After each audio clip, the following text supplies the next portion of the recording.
What's going on, YouTube? It is Trev. All right, I hope everybody had a really nice Valentine's Day yesterday, but back to work today. So let me take you to this. Ed released this on Agora, signaling proposal around 3 optional features in the next release. So this proposal here talks about 3 optional things that could be released, 3 optional parameter changes, signaling proposals, right? That could be implemented within version 1.1.0 if the community agrees on them. And they're all going to be voted on individually, but they're basically outlined here for you to look at first, right?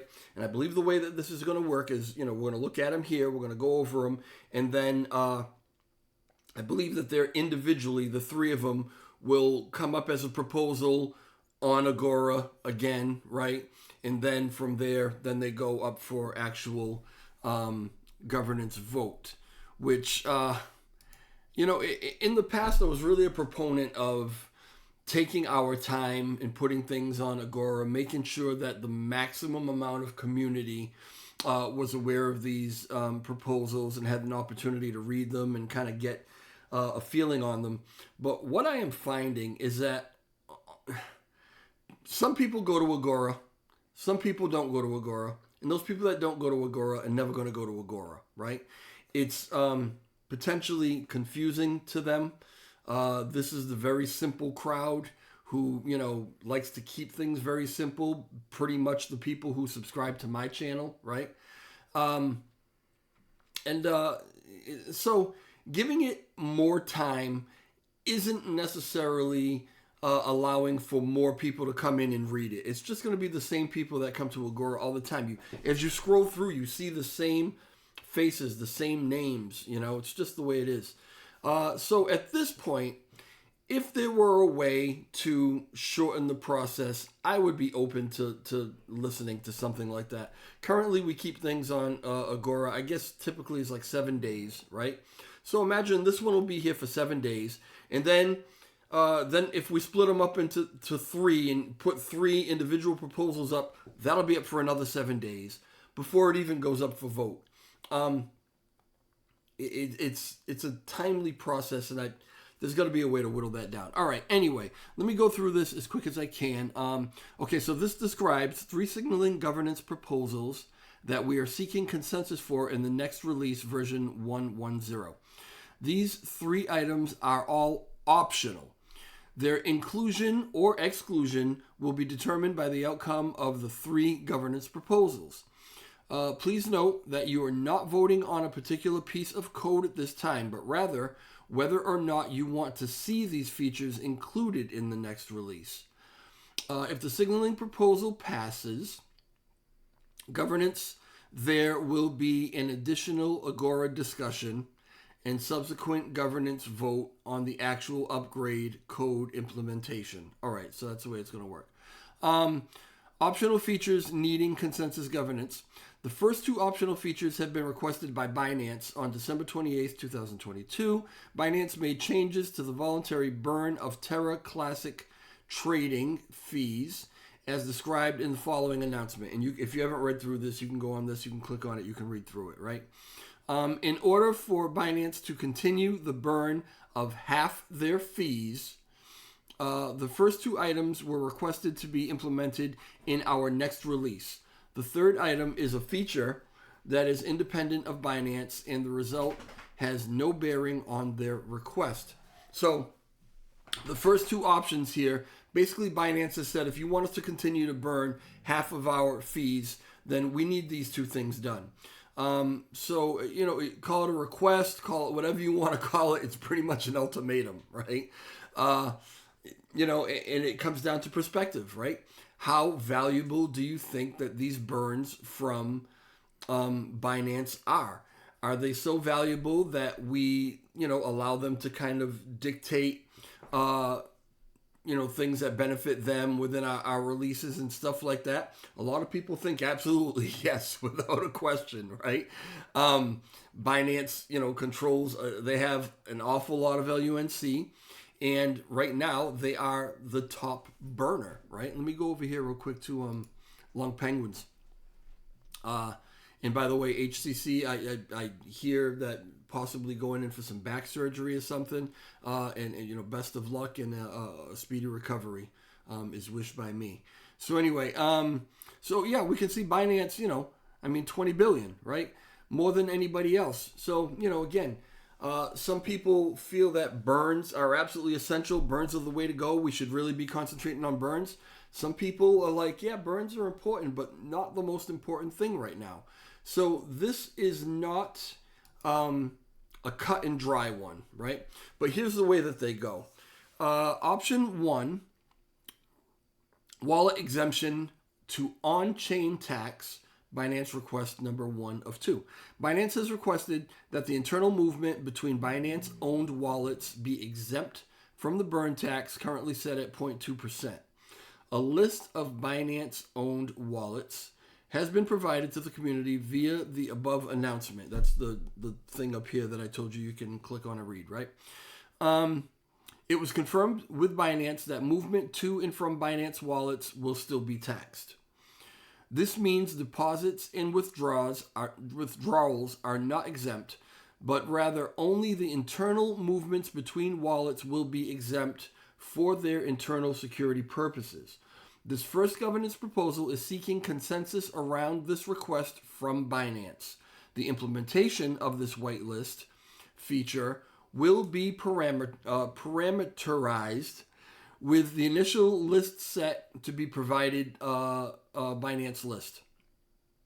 Thus, if this feature is accepted to be adopted, future changes to this whitelist can be controlled by the community in a governance parameter change proposal.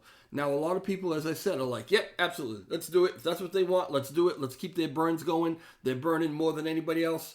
And, eventually it's hopefully going to add up to something, right?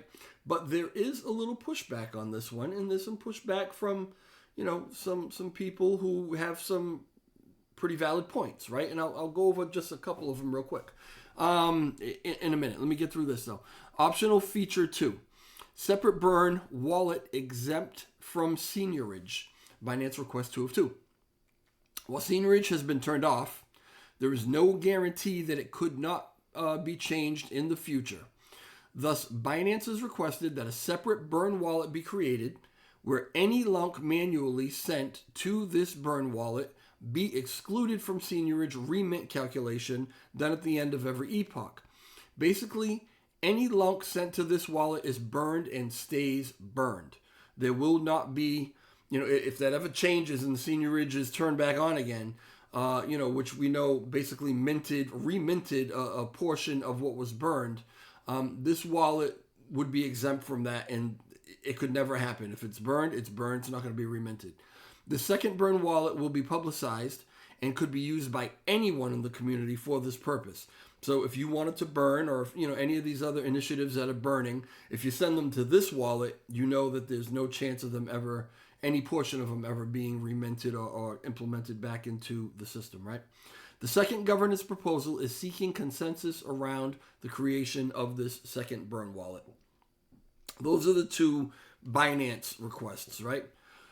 This third one, optional feature number 3, burn tax split to community pool. This is the third and final optional feature we are seeking consensus upon in the next release. Previously, the community utilized the seniorage reward weight parameter to remit a portion of the burn supply to the community pool. This was confusing to many people in the community. The third governance proposal is seeking consensus around the creation of a new parameter that does not utilize a seniorage remit policy, but has an independent ability to directly send a percentage of the on-chain tax to the community pool. The initialization of this parameter will be 10% community pool, 90% burn, as noted in Governance Proposal 11111, which was the consensus before the Binance requests to turn off seigniorage and are being alternatively handled by feature number 2. Okay, so that one has nothing to do with Binance and will not affect one way or the other whether Binance continues to burn half of their stuff. In summary, there will be 3 signaling governance proposals immediately put forth to gain consensus around whether the community would like to see these optional features included in the next release. The first 2 would be required by Binance to continue burning of half the trading fees. I don't know why I couldn't think of trading fees a second ago. The third is independent and has no bearing on Binance's request. Any feature that passes the governance signaling proposal will be subject to another final vote for the community to accept. Thus, the signaling vote at this time is not an acceptance or rejection of the technical adoption of these features, but rather a question of should they even be included for consideration in the next release. Finally, if all 3 optional features fail to pass the signaling governance, there will still be a release version 1.1.0 put forth for voting that contains consensus-breaking required security updates, including a patch recently provided by Jacob Kadikian. Thank you, Jacob Kadikian, for that. Thank you for Ed for giving credit where credit is due. So anyway, if you don't have your own opinion on any of those things, you're not really decided yet. I often find it advantageous to keep scrolling, right, and go down to some of the comments, because you're usually likely to see things that represent the for and for the against, right?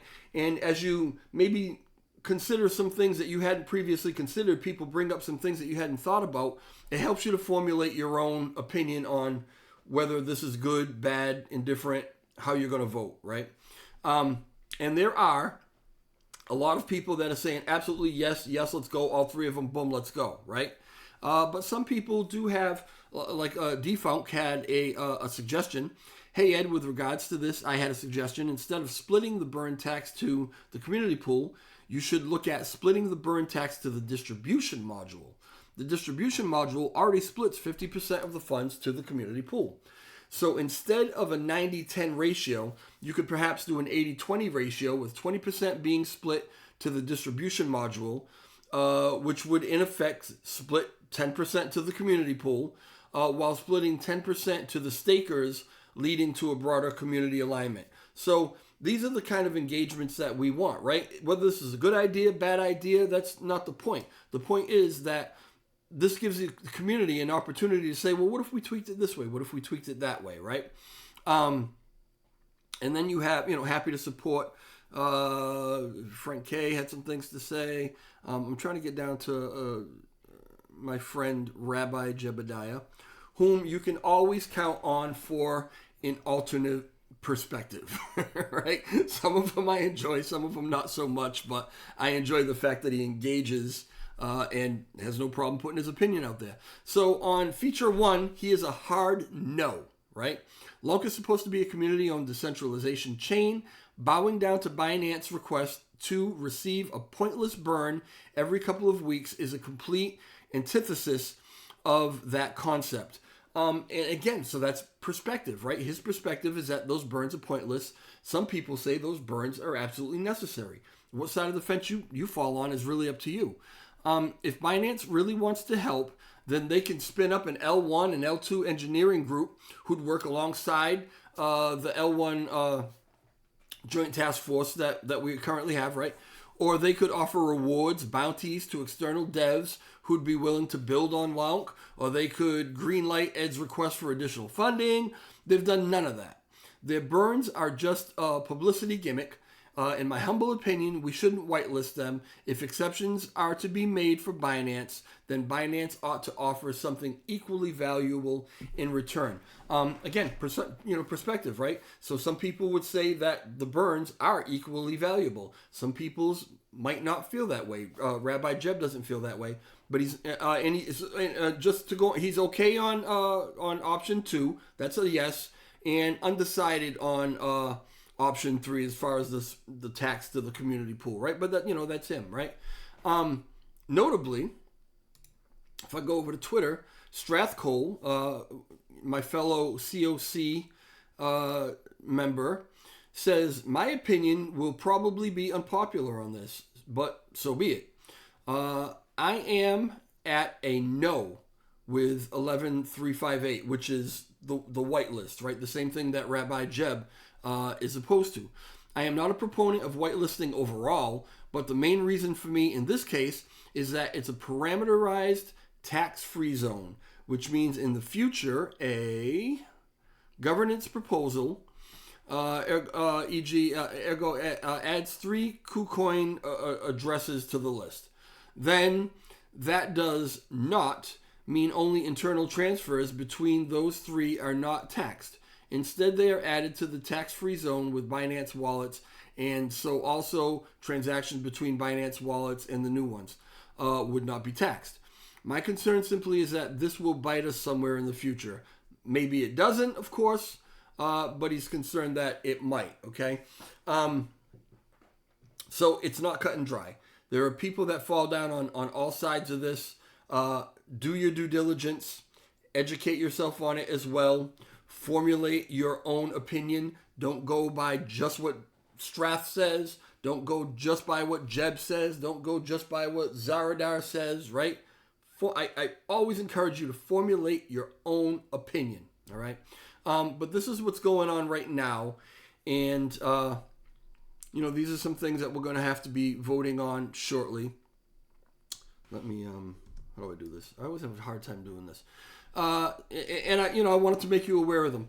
So pay attention to what's happening. Things are going to move over the next couple of weeks, and we'll keep up on it. We've got a sprint meeting, basically just on the progress, coming up on Friday, and I will try to get some sort of video out to you to kind of let you know how that went, and then we begin a new sprint, a new 2-week session on Monday. And we'll be chatting about that too. All right. As always, leave comments in the comment section. Let me know how you feel about this stuff. If you comment on Agora, that's great. But if you don't, and you want to comment here, that's fine too. I get that information as best I can to the task force, and we try to figure out which way the community is leaning on things, right? Like the video if you could. And if you're not subscribed, subscribe, because that's the way that we maximize this and get as much of the community informed on these things as possible. All right, I'm going to let